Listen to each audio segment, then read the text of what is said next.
नमस्कार दोस्तों, स्वागत है आपका अपने चैनल हर सक्सेना न्यूज में। आज हम बात करने वाले हैं उस बयान की जिसने देश की राजनीति में एक नई बहस छेड़ दी है। सुरेंद्र चौधरी, जम्मू एंड कश्मीर के उप मुख्यमंत्री, ने प्रधानमंत्री नरेंद्र मोदी को लेकर एक ऐसा बयान दिया है जिसके बाद राजनीतिक गलियारों में हलचल तेज हो गई है। कौन सही है, कौन गलत है, क्या यह सिर्फ एक राजनीतिक स्टंट है या इसके पीछे कोई एक बड़ी राजनीति छिपी हुई है।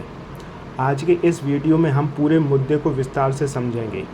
वीडियो को अंत तक ज़रूर देखिए दोस्तों, क्योंकि आखिर में हम बताएंगे कि इस बयान का आने वाले चुनावों पर क्या असर पड़ सकता है। सबसे पहले समझते हैं कि आखिर पूरा मामला क्या है।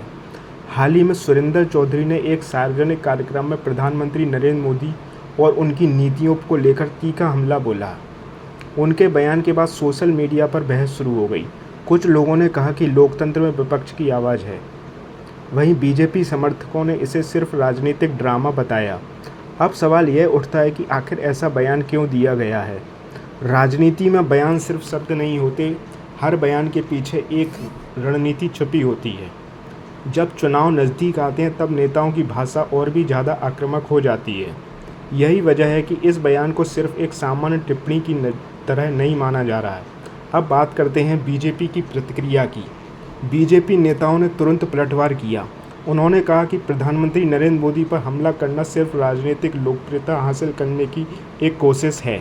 बीजेपी का कहना है कि विपक्ष के पास कोई मुद्दा नहीं बचा है, इसलिए व्यक्तिगत टिप्पणियां की जा रही हैं।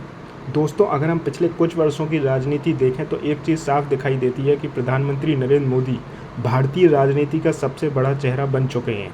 उनके समर्थन में एक बहुत बड़ा वोट बैंक खड़ा हुआ है। ऐसे में विपक्ष अक्सर सीधे मोदी को निशाना बनाकर राजनीतिक फ़ायदा लेने की कोशिश करता है। लेकिन सवाल यह है कि ऐसी रणनीति सच में काम करती है या नहीं। इतिहास बताता है कि कई बार व्यक्तिगत हमले उल्टा असर भी डाल देते हैं, और यही डर बीजेपी के विरोधियों को भी रहता है। अब समझते हैं विपक्ष की रणनीति। विपक्ष जानता है कि अगर उसे बीजेपी को चुनौती देनी है तो उसे एक मजबूत नैरेटिव बनाना होगा, और उस नैरेटिव का केंद्र अक्सर प्रधानमंत्री नरेंद्र मोदी ही होते हैं। सुरेंद्र चौधरी का बयान भी उसी रणनीति का हिस्सा माना जा रहा है। विपक्ष लगातार महंगाई, बेरोजगारी, किसान के मुद्दे और लोकतंत्र जैसे विषयों को उठाता रहा है, लेकिन दूसरी तरफ बीजेपी राष्ट्रवाद, विकास और मजबूत नेतृत्व की बात करती है। यानी राजनीति अब सिर्फ मुद्दा ही नहीं बल्कि एक नैरेटिव की लड़ाई बन चुकी है, और इसी लड़ाई में बयानबाजी सबसे बड़ा हथियार माना जाता है। राजनीति का खेल बड़ा ही दिलचस्प होता है।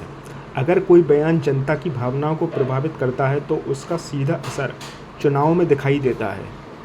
बीजेपी इस बयान को अपने पक्ष में इस्तेमाल कर सकती है। यह संदेश देने की कोशिश करेगी कि विपक्ष सिर्फ आलोचना ही करता है, वहीं विपक्ष इसे सरकार के खिलाफ माहौल बनाने के लिए इस्तेमाल करेगा।